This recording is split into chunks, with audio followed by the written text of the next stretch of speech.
Hello guys, तो कैसे हैं आप सब। स्वागत है आपका अपने YouTube channel sports prediction expert UK पे, जहां मैं आपका होस्ट और आपका दोस्त उमेद किशन पेश हुए एक ब्रांड न्यू एनालिसिस वीडियो के साथ, जहां हम डिटेल में कवर करने वाले हैं इंग्लैंड टूर ऑफ न्यूजीलैंड का सेकंड टेस्ट।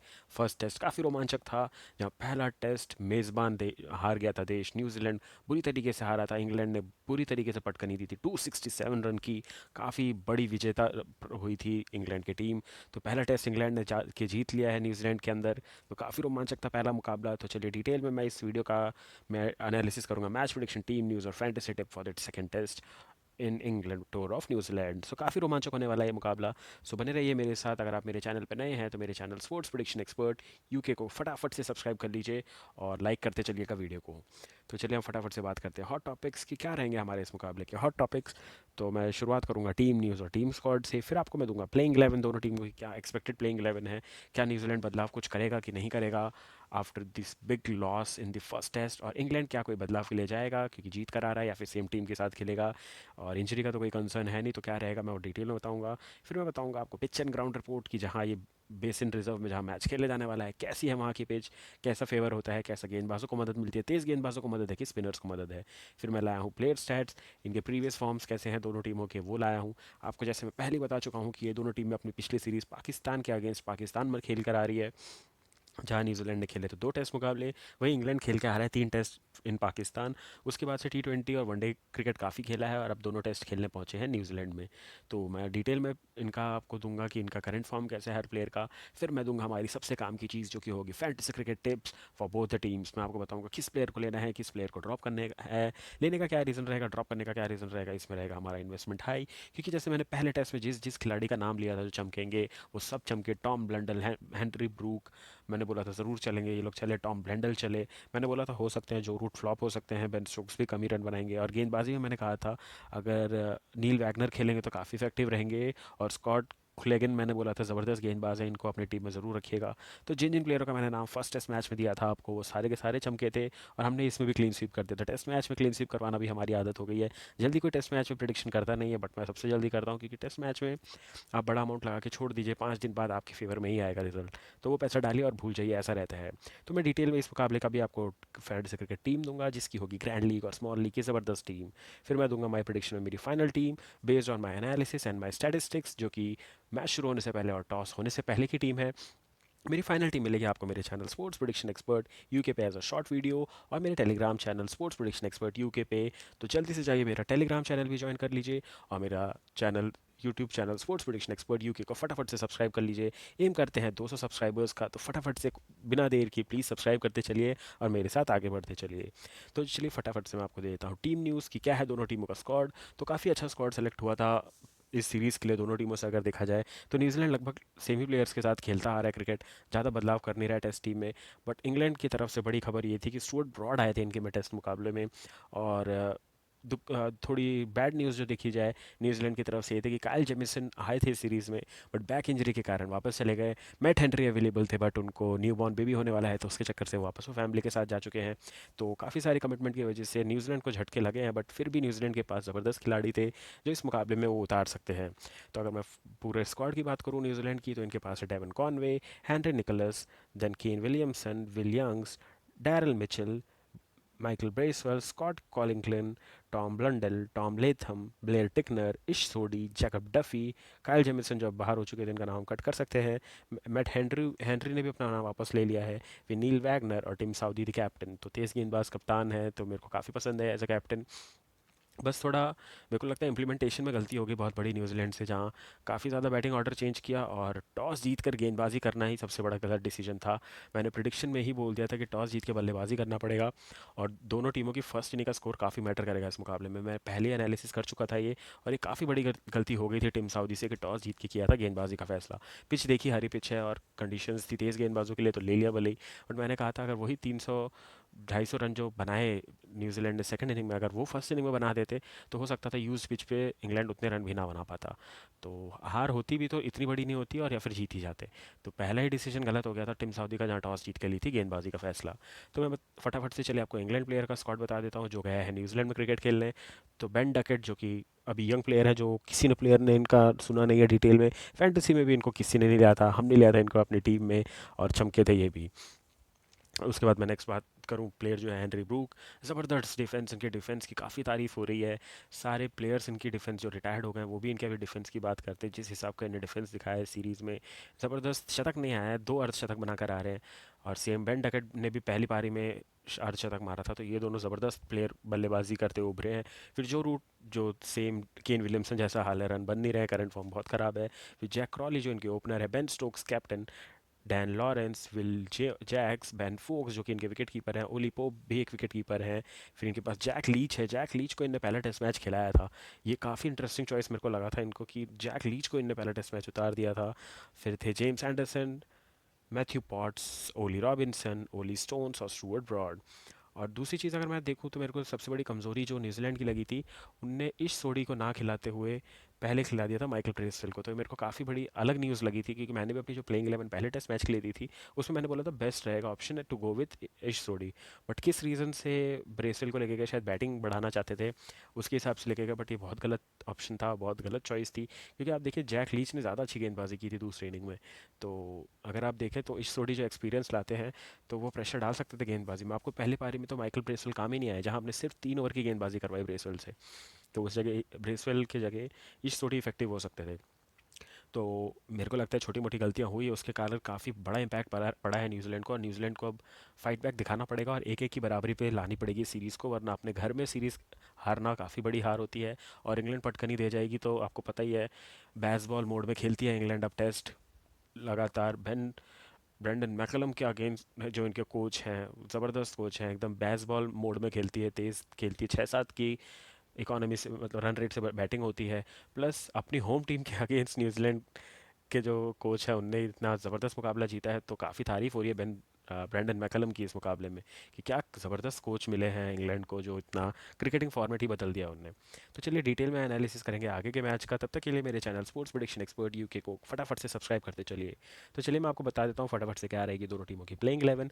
तो मैं प्लेइंग 11 की बात करूँ, तो इंग्लैंड लगभग सेम स्क्वाड खिलाता हुआ मेरे को नज़र आ रहा है, जब Ben Duckett, Jack Crawley, Ollie Pope रहेंगे तीसरे नंबर पे। फिर Joe Root, Henry Brook, Ben Stokes, Ben Foakes, Ollie Robinson, Stuart Broad, Jack Leach और जेम्स एंडरसन। तो मेरे हिसाब से लगभग यही प्लेइंग 11 रहेगी। अगर चाहिए तो एक एक्स्ट्रा गेंदबाज अगर चाहे तो ले सकते हैं, ओली स्टोन को ला सकते हैं। बट कोई ज़रूरत नहीं है चेंज करने की, विनिंग कॉम्बिनेशन के साथ ही जाना सही रहेगा। तो मेरे हिसाब से इंग्लैंड ज़्यादा कोई बदलाव करता हुआ नज़र नहीं आएगा। और गुंजाइश है कि न्यूजीलैंड कुछ बदलाव कर दे। न्यूजीलैंड हो सकता है विलियम्स को खिला ले, और हो सकता है टॉम ब्लंडल को ड्रॉप कर दे, और ट्राई करे जैकब डफी को एज अ गेंदबाज, ब्लेयर टिकनर है इनके पास, तो काफ़ी बदलाव कर सकती है न्यूजीलैंड। मगर मेरे को लगता है 1 से 2 चेंज तो फिक्स करेगी न्यूजीलैंड, और इसकी मैं पूरी गारंटी लेता हूँ। तो अगर मैं बात करूँ न्यूजीलैंड की टीम की, तो अभी के लिए जो मैं स्क्वाड प्रिडिक्ट कर रहा हूँ वो है Tom Latham, Devon Conway, Kane Williamson, Henry Nicholls, Daryl Mitchell, Tom Blundell, Michael Bracewell मैंने अभी रखा है टीम में, बट मेरे को लगता है ईश थोड़ी वापस आ जाएंगे इनकी जगह। स्कॉट कुलिंगल तो रहेंगे ही, फिर टिम साउदी कैप्टन रहेंगे, नील वैगनर रहेंगे, ब्लेयर टिकनर भी रहेंगे। तो मेरे को लग रहा है ब्लेयर टिकनर को ड्रॉप किया जा सकता है, इतना खास कुछ परफॉर्मेंस था नहीं इनका। बट देखना पड़ेगा कि मैट हेनरी की जगह और काइल जेमिसन जैसे ये दोनों अवेलेबल नहीं है, तो इनकी जगह क्या करना है। मेरे हिसाब से तो जैकब डफ़ी एक बहुत अच्छी चॉइस रहेंगे इस टेस्ट मैच में, और उतार देना चाहिए। जैकब डफ़ी को काफ़ी अच्छी गेंदबाजी की थी इनने अगेंस्ट इंडिया इन इंडिया, जहाँ तीनों वनडे और तीनों T20 में ज़बरदस्त गेंदबाजी करके आ रहे हैं वो। और टेस्ट में उनको खिलाना काफ़ी अच्छा बनता है, लाइन लेंथ अच्छी है, हाइटेड प्लेयर है, तो इनको अच्छा बाउंस एंड कैरी मिलेगा। और अगर आप देखेंगे इंग्लैंड के प्लेयरों को बाउंस की कंडीशंस पसंद है, बट पिच के हिसाब से अगर देखा जाए तो मूवमेंट ज़्यादा है इन न्यूजीलैंड। तो अगर देखा जाए तो इंग्लैंड के प्लेयरों को फंसा सकते हैं जैकब डफी। तो मेरे हिसाब से 2 बदलाव देखने को मिलेंगे। एक मेरे को लगता है ब्लेयर टिकनर की जगह आपको जैकब डफी दिखेंगे, और दूसरा माइकल ब्रेसवेल की जगह आपको इश रोडी खेलते हुए नजर आएंगे। तो ये एक 2 बदलाव मेरे को लग रहे हैं जो न्यूजीलैंड से होंगे, और ये 100% होने वाले हैं, इसकी मेरे को पूरी गारंटी, क्योंकि जिस हिसाब से मैं नेट सेशंस में देख रहा हूँ इश रोडी ज़्यादा गेंदबाजी करते हुए नजर आ रहे हैं। टॉम ब्रेसवेल, अगर मैं बात करूँ माइकल ब्रेसवेल की, तो सिर्फ बल्लेबाजी की प्रैक्टिस कर रहे थे और हल्के फुल्के कीपर को ड्रिल्स करवा रहे थे, तो वो देख के समझ में आ रहा था कि ये मुकाबला नहीं खेलेंगे। तो चलिए मैं फटाफट से आगे बढ़ता हूँ, और आपको पिच एंड ग्राउंड रिपोर्ट देने से पहले बता देता हूँ कि क्या था पहले टेस्ट का हाल चाल।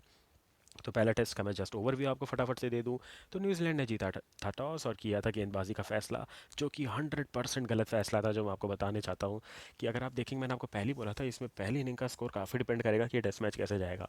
अगर टॉस जीत के आपने दे दी मेहमान को बल्लेबाजी, और मेहमान ने जड़ दिए 325 9 विकेट पे और कर दिया डिक्लेयर, और वो आप देखिए 325 कितने 58 ओवर्स में बनाए थे, कितने तेज़ बनाए थे।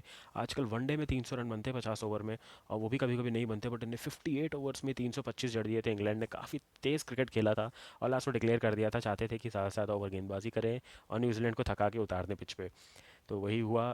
325 के जवाब में न्यूजीलैंड जब बल्लेबाजी करने आया तो 306 रन बना पाया, और डबल लगभग डे टाइम ओवर खेला, मतलब उन्होंने 58 ओवर्स खेले तो इन्हें 82 ओवर्स खेले, लगभग 24 ओवर ज़्यादा खेले और रन बनाए 14 कम। तो 24 ओवर ज़्यादा खेलने के बाद भी 24 रन कम बनाए। टाइम अच्छा वेस्ट किया इनने, चाहते तो और डिले कर सकते थे हार को, बट जिस हिसाब से इंग्लैंड क्रिकेट खेलता है, रिजल्ट के लिए क्रिकेट खेलना शुरू कर दिया है, क्योंकि ये एक अच्छा मोड शुरू किया है इंग्लैंड ने, ताकि अब टेस्ट मैच इंटरेस्टिंग होगा, प्लस रिजल्ट भी आएंगे। अगर आप तीसरे चौथे दिन रिजल्ट ला रहे हैं तो आपको 5 दिन का खेलना सक्सेसफुल रहा मेरे हिसाब से। अगर ड्रॉ होते हैं तो मेरे को कोई लगता नहीं रिजल्ट सक्सेसफुल नहीं रहा, वो ऐसा लगता है।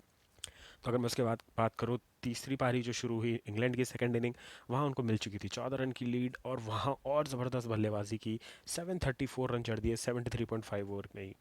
तो पहली बात तो आपने पहली इनिंग में 14 ही रन की लीड ली, और ऊपर से न्यूजीलैंड की गेंदबाजी ना के बराबर थी, मतलब लग ही नहीं रहा था कोई एफर्ट से, और बहुत ईजिली बैटिंग कर रही थी इंग्लैंड की टीम, और जड़ दिए 374 रन ऑल आउट।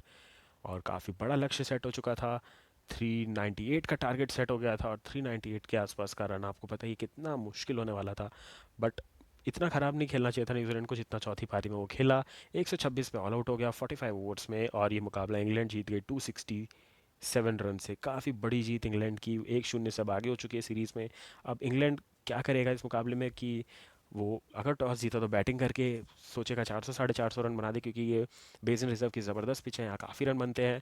और वहीं अगर गेंदबाजी भी करेगा तो सोचेगा कि अगर भले ही 400 रन न्यूजीलैंड बना दे, बट 400 रन बनाने के लिए न्यूजीलैंड लगभग 80 से 90 ओवर ले लेगा, मतलब एक दिन का टाइम ले लेगा, बट हम वही 400 रन बना देंगे 60-70 ओवर में।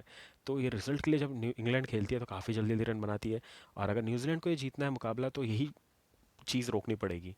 न्यूजीलैंड अगर इनके रन रेट को रोक देगा, मतलब अगर 5-6 के रन रेट को 2 या 3 पे ले आएगा, तब प्लेयर फ्रस्ट्रेट होकर ज़रूर से ज़रूर आउट होते हुए नजर आएंगे इंग्लैंड के, और तभी 1-1 पे सीरीज़ फिनिश हो सकती है, अगर ये न्यूजीलैंड को अपने फेवर में सीरीज़ लेके 1 ईच पे ख़त्म करनी है तो ये रहा था उस मैच का हाल। प्लेयर ऑफ द मैच बने थे हैरी ब्रूक, जो कि अभी ज़बरदस्त फॉर्म में है, इमर्जिंग प्लेयर है और काफ़ी ज़बरदस्त परफॉर्मेंस करके दे रहे हैं फॉर इंग्लैंड। तो चलिए फटाफट से मैं चलता हूँ नेक्स्ट सेक्शन में, जहाँ मैं आपको बता देता हूँ पिच एंड ग्राउंड रिपोर्ट। काफ़ी ज़बरदस्त स्टैट्स हैं इस पिच के, जैसे मैं आपको बताया बेस इन रिजर्व वेलिंगटन, काफ़ी अच्छी पिच है, एक तरीके से किला है ये वेस्ट न्यूजीलैंड का, जहाँ न्यूजीलैंड जल्दी हारता नहीं है टेस्ट मैच, और काफ़ी भारी भरकम रनों का और विनिंग्स का रिकॉर्ड है यहाँ पे न्यूजीलैंड के लिए। तो अगर मैं बता दूँ, ये बैट्समैन बॉलर्स दोनों के लिए काफ़ी अच्छा है, मतलब ये लगभग फर्स्ट टेस्ट मैच की तरह ही जाएगा, जहाँ 300 साढ़े 300 रन दोनों इनिंग में बनेंगे, और 9 से 10 विकेट दोनों इनिंग में गिरेंगे, तो मतलब 40 विकेट पूरे गिरने इस मैच में, ये फिक्स है। बट रन पहली पारी में मेरे को लग रहा है 400 प्लस बनेंगे, उसके बाद 250 से साढ़े 300 के बीच में रन बनते हुए नजर आ रहे हैं। तो अगर मैं इसके पूरे प्रॉपर स्टैट्स की बात करूं तो बेस इन रिजर्व में अब तक 64 टेस्ट मैचेस खेले गए हैं, और जहां पे 17 न्यूजीलैंड जीता है और 17 न्यूजीलैंड हारा है। तो 34 मैचेस में ही रिजल्ट आया, तो यहाँ पर ड्रॉ काफ़ी होता है। बट ये ना भूलिए, आप सामने इंग्लैंड के अगेंस्ट खेल रहे हैं, जो काफ़ी बेसबॉल मोड में काफ़ी तेज़ क्रिकेट खेलता है टेस्ट मैच में, तो यहाँ रिजल्ट तो संभव है। और यहाँ 30 ड्रॉ हुए हैं, और एक मुकाबला टाई पे भी एंड हुआ है। तो टाई और ड्रॉ तो भूल जाइए, इंग्लैंड 100% रिजल्ट के लिए खेलेगा इस मुकाबले में। तो हो सकता है न्यूजीलैंड की इस पिच पे 18वीं जीत हो जाए या फिर 18वीं हार, तो कुछ ना कुछ तो होना पक्का है इस मैदान पर। अगर मैं नेक्स्ट बात करूं कि कैसा है यहाँ का पिच क्या, तो बताऊं यहाँ पे काफ़ी रन बनते हैं। अगर मैं बताऊं कि टॉस के हिसाब से क्या रहेगा, तो टॉस जीत के करनी पड़ेगी बैटिंग, ये 100% है। इस बार कोई कैप्टन गलती नहीं करेगा कि टॉस जीत के गेंदबाजी ले। टॉस काफ़ी क्रूशल रहेगा, क्योंकि यहाँ पे जो हाईएस्ट स्कोर है बेसिन रिजर्व में, वो न्यूजीलैंड की टीम ने ही बनाया था, 688 विकेट पे अगेंस्ट इंडिया इन 2014। 2014 की काफ़ी ख़राब सीरीज़ गई थी न्यूजीलैंड के अगेंस्ट इंडिया वाली, जहाँ इंडिया 2-0 से टेस्ट मैच हार कर आया था। तो उसमें का एक ये टेस्ट था बेसिन रिजर्व वेलिंगटन का, जहाँ 680 पे 8 पे डिक्लेयर किया था न्यूजीलैंड ने अगेंस्ट इंडिया इन 2014। काफ़ी ज़्यादा हाई स्कोरिंग मैच। अगर मैं बात करूँ इस मैदान पे हाईएस्ट स्कोर किसका टेस्ट मुकाबले में, तो ब्रेंडन मैकलम का ही है। 311 नॉट आउट मारे थे इनने इस मैदान पे अगेंस्ट इंडिया इन 2014। तो जो ब्रेंडन मैकलम है, अब वो कोच है इंग्लैंड के, बैटिंग कोच है, हेड कोच है, तो काफ़ी ज़्यादा नज़रें रहेंगी कि अब उनके नेतृत्व में कैसे खेलेगी इंग्लैंड की टीम, और क्या फिर ये रिकॉर्ड टूटेगा या फिर ये रिकॉर्ड नहीं टूटेगा। लगभग अगर 311 रन इंग्लैंड ने अगर बना दिए 50 ओवर में फिर से, तो काफ़ी मुश्किल कर देंगी न्यूजीलैंड के लिए कि आपको इस मैच में आने के लिए बैकफुट पे ढकेल देंगे पूरा का पूरा। तो अगर मैं गेंदबाजों के लिए बात करूं, तो गेंदबाजों के लिए इनिशियली काफ़ी मदद है इस पिच पे। अगर आप देखेंगे उस मुकाबले में, जब इंग्लैंड पहले मुकाबले में इंग्लैंड उतरा था तो उनको लग रहा था अलग ही मूवमेंट मिल रहा है, बट न्यूजीलैंड प्लेयर्स ज़्यादा थर्ड विकेट पे ही गेंदबाजी कर रहे थे। थर्ड पिच पे अगर मैं बात करूँ तो गुड लेंथ पे गेंदबाजी हो रही थी और थर्ड विकेट टू विकेट पे बॉलिंग हो रही थी। फिफ्थ और सिक्स स्टंप पे जा ही नहीं रहे थे, मतलब ड्राइव खिला ही नहीं रहे थे, एज का देख ही नहीं रहे थे, थोड़ी अलग गेंदबाजी हो रही थी। लग रहा था कि न्यूजीलैंड के प्लेयर एलबीडब्ल्यू आउट करने के लिए भाग रहे हैं और वहीं इंग्लैंड के प्लेयर एज निकालने के लिए दौड़ रहे हैं। तो ये मेंटालिटी का डिफरेंस था जिसके कारण हार मिली न्यूजीलैंड को। तो काफ़ी ज़्यादा मूवमेंट मिलेगा यहाँ पे, जैसे मैंने आपको बोला नील वैगनर को अच्छा कैरी मिल रहा था। फिर सेकंड इनिंग में स्टुअर्ट ब्रॉड ने ज़बरदस्त गेंदबाजी की, एंडरसन ने दोनों इनिंग में ज़बरदस्त गेंदबाजी की और ऑली रॉबिन्सन भी ज़बरदस्त गेंदबाजी करके गया, मतलब इन्हें लाइन और लेंथ छोड़ी नहीं। मैंने जैसे आपको पहले बताया था इंग्लैंड और न्यूजीलैंड की कंडीशंस लगभग सेम है, बट ये है कि न्यूजीलैंड में बाउंस भी ज़्यादा मिलता है। इंग्लैंड में क्या है, इंग्लैंड में स्विंगिंग कंडीशंस है, ऑस्ट्रेलिया में बाउंसी कंडीशन है, बट अगर आप इंग्लैंड और ऑस्ट्रेलिया को मिक्स कर दें तो वैसी पिच बनती है न्यूजीलैंड की। न्यूजीलैंड की पिच में बाउंस भी रहेगा ज़बरदस्त और तेज़ भी रहती है पिच, स्विंग भी ज़बरदस्त होता है, दोनों का मिक्सचर है। तो अडेप्ट हो गई थी काफ़ी जल्दी इंग्लैंड और हरा दिया पहला मैच। तो मैं यहाँ पे अगर बात करूँ तो कैप्टन टॉस जीत के करेंगे बैटिंग का डिसीजन, और बेवकूफ़ी होगी अगर इस बार किसी ने गेंदबाजी कर ली तो, और फर्स्ट इनिंग दोनों जो खेलेंगी टीमें वही डिसाइड करेंगी कि मैच किस डायरेक्शन में जाएगा। वरना हो सकता है कि फिर से फंसेगा ये मुकाबला अगर टॉस जीत के गेंदबाजी कर ली तो। ये था डिटेल में पिच एंड ग्राउंड रिपोर्ट। अगर आपको पसंद आया तो प्लीज़ मेरे channel sports prediction expert UK को फटाफट से सब्सक्राइब करिएगा। एम किया है हमने 200 सब्सक्राइबर्स का, करिए सब्सक्राइब और बन जाइए यूके फैमिली का एक मेंबर। तो चलिए फटाफट से बढ़ते हैं हम नेक्स्ट सेक्शन में, जहां मैं प्लेयरों के स्टैट्स आपको बता देता हूं। जैसे मैंने आपको बताया, दोनों टीमें पाकिस्तान के अगेंस्ट टेस्ट मैचेस खेल के आ रही है, जहां न्यूजीलैंड ने 2 टेस्ट खेले पाकिस्तान के अगेंस्ट इन पाकिस्तान, वहीं इंग्लैंड ने 3 टेस्ट मैच खेले अगेंस्ट पाकिस्तान इन पाकिस्तान। तो चलिए मैं एकदम फटाफट अंदाज में दोनों प्लेयरों के सारे प्लेयरों के स्टैट्स बता देता हूँ दोनों टीमों के। तो टॉम लेथम की अगर मैं बात करूँ चारों पारी में, तो 113, 35, 71 और 62 रन बनाकर आ रहे हैं। अब वहीं पहला मुकाबला जो इंग्लैंड के अगेंस्ट खेला अभी, वहाँ 1 रन और 15 रन बनाए दोनों पारी में। तो इनकी बल्लेबाजी काफ़ी फ्लॉप थी। और वहीं बात की जाए डेवन कॉनवे की, तो जब गए थे पाकिस्तान में खेलने तो 92 बनाए थे पहले बैटिंग करते हुए पहले इनिंग में। दूसरे मुकाबले में 18 और 122, तो शतक मार कर आ रहे थे। और यहाँ पे भी इंग्लैंड के अगेंस्ट पहली इनिंग अच्छी खेले, 77 रन बनाए, बट दूसरी पारी में 2 रन पर आउट हो गए। नेक्स्ट में बात करूँ Kane Williamson the former captain of New Zealand, तो अगर इनकी बात करूँ ये दोहरा शतक मारा था इनने पाकिस्तान में। फिर 36 और 41 की इनिंग खेली थी और यहाँ दोनों इनिंग में फ्लॉप हुए, जहाँ 6 रन और 0 रन बनाए। और वही बात करूँ मैं टॉम ब्लंडल की, ये ज़बरदस्त टैलेंट है, मेरे को इन पर काफ़ी ज़्यादा भरोसा है, इनको मैं अपनी टीम में रखूँगा ही रखूँगा। ये लॉन्ग रन में काफ़ी ज़्यादा क्रिकेट खेलने वाले फॉर न्यूजीलैंड और काफ़ी ज़्यादा रिकॉर्ड बनाने वाले हैं ये। तो अगर मैं बात करूँ टॉम ब्लंडल की, 47, 51 और 74 था इनका स्कोर। 4 पारियों में से 2 में अर्धशतक आए थे इनके। और वही पहली पारी में इनने जड़ दिए थे 138। अगर आप वही सोचिए, 314 रन में 138 अकेले इनने मारे थे, अगर ये ना होते तो कहाँ जाता न्यूजीलैंड का स्कोर। दूसरे पारी में ये 1 रन पर आउट हो गए थे। वहीं मैं बात करूँ डैरल मिचेल की, 42, 3 और 6 बनाकर आ रहे थे अगेंस्ट पाकिस्तान। इंग्लैंड के अगेंस्ट 0 पर आउट हुए और सेकंड इनिंग में 57 पर आउट हुए। टिम साउदी की बात करूँ तो अभी जब पाकिस्तान गए थे तो 6 विकेट लिए थे 2 टेस्ट की 4 पारियों में। वहीं अगर मैं बात करूँ अगेंस्ट इंग्लैंड, पहली पारी में 13 ओवर की गेंदबाजी में 71 रन देके 2 विकेट, दूसरे पारी में 15 ओवर में 49 रन देके 0 विकेट। तो आप देखिए ओवर काफ़ी डाले बट सेकंड इनिंग में विकेट ही नहीं मिला, और काफ़ी ज़्यादा रन बना गई फिर इंग्लैंड सेकंड इनिंग में। सेकंड इनिंग में फर्स्ट इनिंग से ज़्यादा रन बन गई, वो काफ़ी हैरान करने वाली बात थी। 50 रन लगभग ज़्यादा बना गई इंग्लैंड सेकंड इनिंग में। तो उसका रीज़न ये भी था कि इंग्लैंड की बैटिंग ज़बरदस्त थी और प्लस न्यूजीलैंड ने गेंदबाजी ढंग की नहीं की थी। तो अगर आप नेक्स्ट देखेंगे, इनने जो ब्लेयर टिकनर को खिलाया था, इनने भी दोनों पारी की अगर गेंदबाजी बताऊं, 13 ओवर में 72 रन दे के 1 विकेट और 12 ओवर में 55 रन दे के 3 विकेट। तो इनके सेकंड ओवर के विकेट काफ़ी काम आए, वरना इंग्लैंड ऑल आउट होती ही नहीं, 400 450 रन बना देती और ये हार और बड़ी हो जाती। नेक्स्ट मैं बात करूँ माइकल ब्रेसवेल, जो कि मेरे को वाइट बॉल के अच्छे क्रिकेटर लगते हैं बट रेड बॉल के इतने खास क्रिकेटर है नहीं। इनने पाकिस्तान के अगेंस्ट 8 विकेट लिए थे 2 टेस्ट की 4 पारियों में।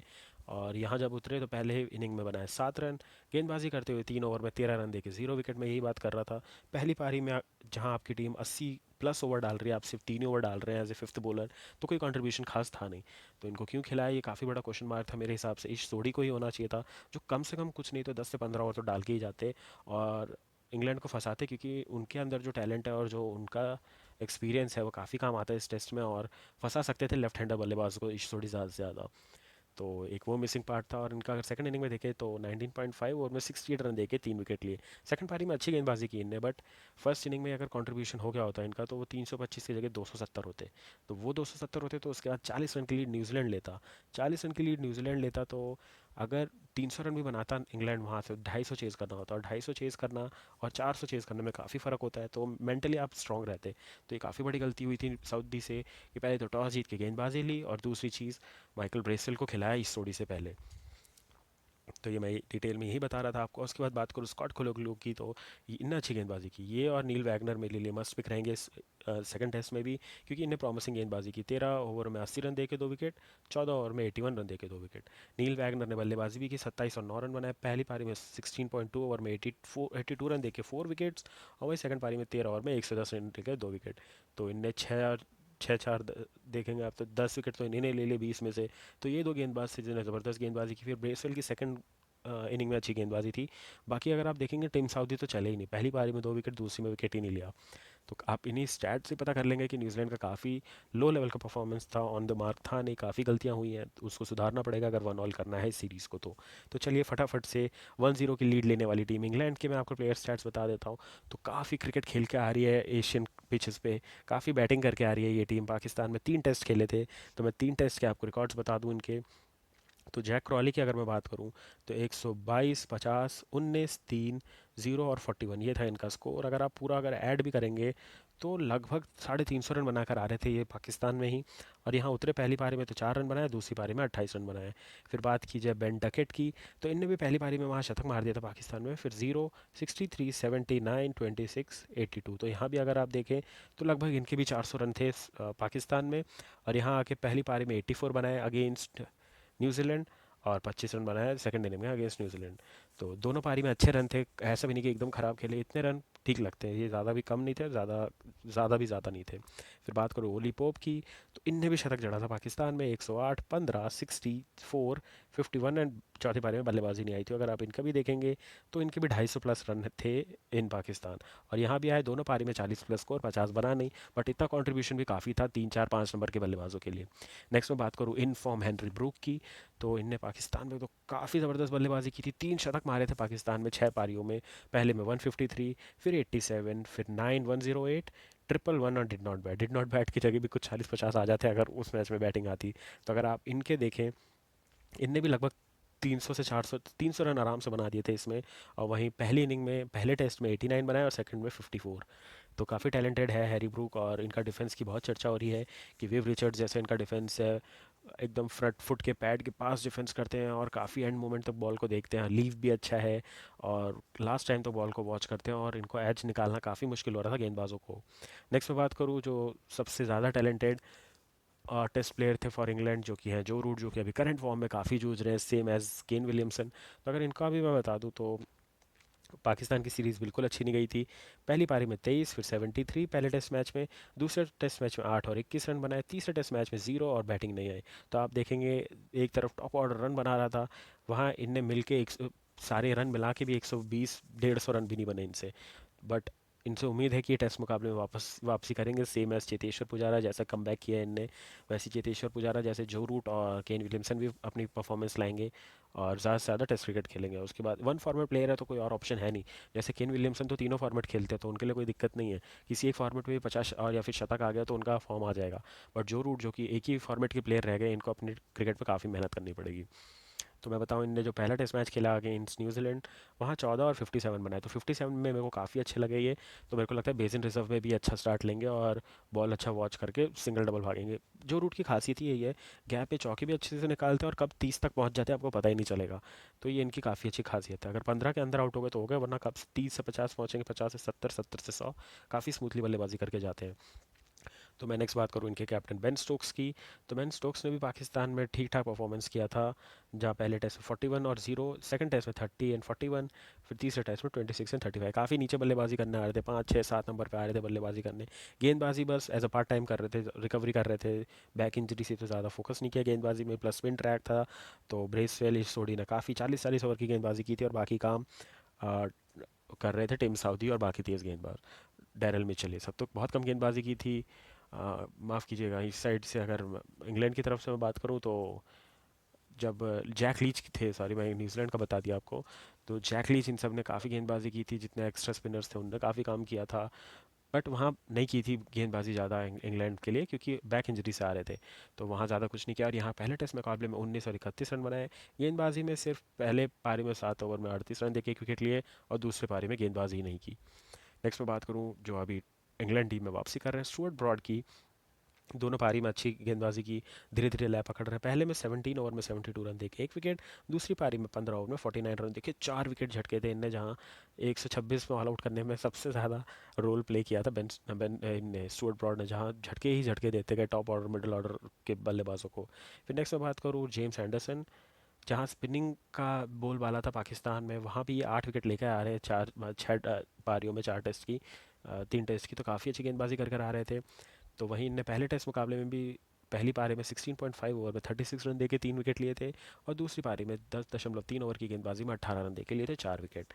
अगर मैं नेक्स्ट बात करूँ ओली रॉबिन्सन की, ये भी देखा जाए तो स्पिनिंग ट्रैक था पाकिस्तान में, जो पाकिस्तान के अगेंस्ट 3 टेस्ट खेले थे, ये भी वहाँ जाके लगभग 8 विकेट लेके आए थे 6 पारियों में। इनने भी ज़बरदस्त परफॉर्मेंस किया था। इनने पहले टेस्ट में अगेंस्ट न्यूजीलैंड भी अच्छी बल्लेबाजी की, 15 रन बनाए और 39 रन बनाए। और अगर आप गेंदबाजी में देखें तो 4 विकेट लिए 19 ओवर में 54 रन देके, और दूसरी पारी में 1 विकेट लिया 4 ओवर में 34 रन देके। तो वैसे ही देखा जाए तो सेकंड पारी में सारा काम जेम्स एंडरसन और स्टुअर्ट ब्रॉड ने ही कर दिया था, 8 विकेट तो इन्हें निकाल दिए थे, तो ज़्यादा काम बचा नहीं था ऑली रॉबिन्सन के लिए और जैक लीच के लिए। तो मैं बात करूँ इनकी एक प्रॉमिसिंग बल्लेबाज, जो कि बेन फोक्स मेरे को लगता है, जो एज अ विकेट कीपर खेल रहे हैं। 38 बनाए इनने पहली पारी में, 51 बनाए सेकंड पारी में। बात करूँ मैं जैक लीच की, जो एज अ स्पिनर अकेले स्पिनर खेले इंग्लैंड के लिए। उनने इनने देखिए आपने कितने ओवर की गेंदबाजी की, इनने लगभग 29 ओवर्स की गेंदबाजी की। और वहीं आप देखिए होम टीम के माइकल ब्रेसवेल ने कितनी की, 3 और 13। तो आप अगर देखें तो गिन के उनने 20 ओवर भी नहीं डाला, और यहाँ बाहर का मतलब इंग्लैंड का प्लेयर आके 30 ओवर लगभग डाल गया। तो डबल ओवर डाल के गए हैं लीच, तो ये इससे भी सीखना पड़ेगा कि स्पिनर्स भी मस्ट है टीम में होना, और अच्छे स्पिनर। तो इन्हें 18 ओवर में 84 रन देके एक विकेट लिया था, और 11 ओवर में 25 रन देके एक विकेट लिया था। विकेट इनने कम लिए, बट जिस हिसाब से ईश सोडी का टैलेंट है, मेरे को लगता है ईश सोडी को टीम में वापस आना चाहिए।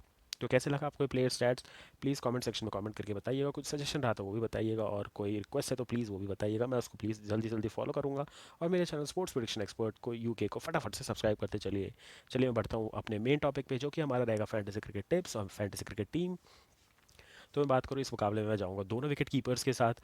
दोनों ज़बरदस्त बल्लेबाजी करते आ रहे हैं विकेट कीपर, और जितना टेस्ट मैच जा रहा है न्यूजीलैंड में, वहाँ कीपर्स के पास कैच भी ज़्यादा जा रहे हैं, तो कीपर्स हमें काफ़ी पॉइंट दिलाएंगे, क्योंकि 40 विकेट पूरे गिरने वाले हैं। तो हम दोनों विकेट कीपर के साथ जाएंगे, ओली पोप और टॉम लंडल दोनों के साथ जाएंगे हम। बैट्समैन में मैं डेवन कॉनवे, बेन डकेट और हेनरी ब्रूक के साथ जा रहा हूँ। तो ये मेरी रहेंगी टॉप 3 चॉइसेस बल्लेबाजी क्रम। अगर मैं बात करूँ चौथी चॉइस में आपको क्या दे रहा हूँ, तो केन विलियमसन, टॉम लेथम और जो रूट के साथ आप जा सकते हैं। पहली चॉइस रहेगी टॉम लेथम, दूसरी चॉइस रहेगी केन विलियमसन, तीसरी चॉइस रहेगी जो रूट। तो इस सीक्वेंस में आप अपनी टीम में लीजिएगा, कर लेंगे। तो अगर मैं बात करूँ ऑलराउंडर सेक्शन में, तो बेन स्टोक्स और माइकल ब्रेसवेल मैंने अभी भी इसलिए टीम में रखा है, क्योंकि अभी मेरे को कंफर्म नहीं है कि इस जोड़ी खेलने वाले हैं कि नहीं। तो अगर इस जोड़ी इस मुकाबले में भी नहीं खेलते हैं, माइकल ब्रेसवेल खेलते हैं, तो ये मैं माइकल ब्रेसवेल को रखूंगा। वरना अगर जैसी इस जोड़ी आ जाएंगे, तो आप जैसे देख रहे हैं मैंने तीसरी चॉइस आपको दी है, मैं डैरल मिचेल को उतार लूंगा एज एन ऑलराउंडर। और फिर मैं एक गेंदबाज कम करूंगा, जो कि होंगे मेरे ओली रॉबिन्सन, या फिर स्टुअर्ट ब्रॉड में से किसी एक को ड्रॉप करूंगा मैं, और ले लूंगा मैं इस जोड़ी को। तो ये थे मेरे 3 ऑलराउंडर्स, जिनका मैंने आपको पहले से बता दिया। गेंदबाजी में मैं जाऊंगा Jimmy Anderson, Stuart Broad, Neil Wagner और ओली रॉबिन्सन के साथ। ये मेरे 4 प्रॉपर गेंदबाज रहेंगे। अगर मैं फिफ्थ चॉइस दे दूँ तो वो टिम साउदी और इस जोड़ी रहेंगे, जैसे मैंने आपको बताया। पहली चॉइस इस जोड़ी रहेंगे मेरे। अगर इस जोड़ी खेलते हैं तो मैं डायरेक्टली इनको अपनी टीम में डालूंगा in place of Michael Bracewell, और एक गेंदबाज में कम कर दूंगा। टिम साउदी को मैं तभी लूंगा अगर स्टुअर्ट ब्रॉड नहीं खेलेंगे मुकाबला, कि हो सकता है स्टुअर्ट ब्रॉड को एक ही टेस्ट मैच में उतारा जाए। तो अगर स्टुअर्ट ब्रॉड नहीं खेलते हैं, तभी मैं लेके जाऊंगा टिम साउदी को। तो अगर मैं नेक्स्ट बात करूँ, जो आपका सभी का इंपॉर्टेंट पॉइंट रहता है कि कैप्टन वाइस कैप्टन किसको बनाया जाए ग्रैंड लीग में, तो Joe Root, Kane Williamson, Tim Southee, इन तीनों का आप बना सकते हैं captain vice captain in grand league, क्योंकि इन तीनों के पीछे कोई नहीं भागने वाला है। और ये इतने टैलेंटेड प्लेयर हैं, इनको एक ही पारी लगेगी शतक बनाने में, फिर दूसरे पारी में भी चमकेंगे ये, और गेंदबाजों को थकाएंगे। और वहीं टिम साउदी कैप्टन है, अपने आप को जानते हैं कब विकेट देना है कब नहीं, कब विकेट लेना है कब नहीं, और कब गेंदबाजी करनी है। तो हो सकता है जब 6 विकेट गिर जाए तब गेंदबाजी करने आए, जब 7-8 विकेट गिर जाए तब आए, तो इनको विकेट मिलने के काफ़ी चांस है, क्योंकि बॉलर एज अ कैप्टन काफ़ी चालाक होते हैं। तो इन तीनों को मैं आपको सजेस्ट करूंगा as a captain for grand league. और मैं बात करूं अगर नॉर्मल लीग के कैप्टन वाइस कैप्टन की, तो आप जा सकते हैं इस मुकाबले में as a captain for Ben Stokes, Devon Conway और हेनरी ब्रूक के साथ। वाइस कैप्टन की चॉइस रहेगी ओली पोप और टीम लंडल। तो ये 2 वाइस कैप्टन की चॉइस और 3 कैप्टन की चॉइस में दे दिया हूँ। मेरे channel sports prediction expert UK को फटाफट से सब्सक्राइब कर लीजिए, मेरी फाइनल टीम मिलेगी आपको as a short video on YouTube. तो चलिए फटाफट से मैं माई प्रेडिक्शन में मेरी आपको फाइनल टीम दे देता हूँ, जो कि जिसका स्ट्रक्चर कुछ इस प्रकार रहेगा। विकेट कीपर में 2 wicket keeper Ollie Pope, T Blundell. Batsman में डेवन कॉनवे, बेन डकेट और हेनरी ब्रूक। ऑलराउंडर में Ben Stokes and M Bracewell. Bowlers में रहेंगे Jimmy Anderson, Stuart Broad, Neil Wagner और ओली रॉबिन्सन। तो ये रहेगी मेरी टीम। अगर मैं आपको इसमें कैप्टन की चॉइस बता दूं तो अभी कैप्टन की मैं पहली चॉइस आपको बोलूँगा कि अभी भी आप जाइए बेन स्टोक्स के साथ। बेन स्टोक्स थोड़ी ज़्यादा गेंदबाजी करेंगे तो मेरी फर्स्ट प्रायोरिटी रहेगी। वरना अगर आपको फर्स्ट कैप्टन की चॉइस चाहिए तो मैं बोलूँगा Henry Brook. Henry Brook first choice for captain, Ben Stokes second choice for captain, third choice for captain will be Devon Conway. क्योंकि ये मुकाबला टेस्ट मैच है, टेस्ट मैच में हम वैसे ही हाई इन्वेस्टमेंट करते हैं और 5 दिन के लिए पैसा डाल के छोड़ देते हैं। तो उस हिसाब से ये 3 कैप्टन की चॉइस रहेंगी। वाइस कैप्टन की अगर मैं चॉइस बताऊँ तो नील वैगनर के साथ मैं जा रहा हूँ। ये मेरी पर्सनल चॉइस है, नील वैगनर। अगर आप चाहें तो नील वैगनर की जगह नहीं रख सकते हैं, आप इनकी जगह टॉम ब्लेंडल को रख सकते हैं। तो टॉम ब्लेंडल एक रहेंगे चॉइस फॉर वाइस कैप्टन। अगर तीसरी चॉइस अगर आप मेरे से पूछेंगे तो वो रहेंगे ओली पॉप। तो 3 कैप्टन 3 वाइस कैप्टन की चॉइस मैं इसमें दे चुका हूँ। डेवन कॉनवे, स्टुअर्ट ब्रॉड और Henry Brook as a captain, Tom Blundell, Ollie Pope and Neil Wagner as vice captain. तो चलिए ये थी मेरी फाइनल टीम। और मैच शुरू होने से पहले और टॉस होने के बाद मेरी फाइनल टीम मिलेगी आपको मेरे यूट्यूब चैनल के शॉर्ट वीडियो पे। तो फटाफट से मेरे channel sports prediction expert UK को फटाफट से जाइए और सब्सक्राइब करिए। और एम किया है 200 सब्सक्राइबर्स का, तो प्लीज़ जाइए फटाफट से लाइक कर दीजिए और चैनल को सब्सक्राइब कर दीजिए। 200 काफ़ी बड़ा नंबर होता नहीं है, मैं अभी 1 महीना ही हुआ है यूट्यूब, 1 महीने से ज़्यादा हो गया होगा यूट्यूब पे आए हुए। बट लोग वीडियो देखते हैं बट सब्सक्राइब करना भूल जाते हैं। तो आप सभी से रिक्वेस्ट करते हैं एक बार आप चेक कीजिए, अगर आपने सब्सक्राइब नहीं किया हुआ है तो प्लीज़ फटाफट से सब्सक्राइब कीजिए। और मैं बैक टू बैक काफ़ी वीडियोज़ बना रहा हूँ। जैसा आप सब जानते हैं Pakistan super league season 8 cover कर रहा हूँ मैं, India versus Australia border Gavaskar series cover कर रहा हूँ मैं। ये 2 टेस्ट मैच की श्रृंखला हो रही थी, इंग्लैंड टूर ऑफ न्यूजीलैंड, ये दोनों मैंने कवर कर दिए। मैं अभी विमेंस प्रीमियर लीग कवर करूँगा, फिर इंडियन प्रीमियर लीग कवर करूँगा, फिर जितनी भी बायलैटरल सीरीज़ होंगी मैं सब कवर कर रहा हूँ back to back. Sri Lanka versus New Zealand होने वाली है, इसके बाद फिर South Africa versus West Indies होने वाली। तो बैक टू बैक काफ़ी वैल्यूएबल वीडियोस मैं लाने वाला हूँ आप लोगों के लिए, जो काफ़ी ज़्यादा आपकी क्रिकेटिंग नॉलेज बढ़ाएगा और काम हम बहुत सारा पैसा कमाने वाले हैं इन फैंटेसी क्रिकेट। तो जुड़े रहिएगा मेरे साथ। मैं मिलूंगा आपसे नेक्स्ट वीडियो में, जहाँ मैं डिटेल एनालिसिस करूंगा। अभी आईसीसी वुमेन्स टी20 वर्ल्ड कप का फाइनल सेमीफाइनल बाकी है, फिर पीएसएल के मुकाबले हैं, फिर डब्ल्यूपीएल है, फिर आईपीएल है, इंडिया का बॉर्डर गावस्कर ट्रॉफी है। तो नेक्स्ट सॉर्ट ऑफ वीडियो में, तब तक के लिए thank you for watching this video guys. मैं मिलता हूँ आपसे नेक्स्ट वीडियो में। बाय बाय, जय हिंद, जय भारत।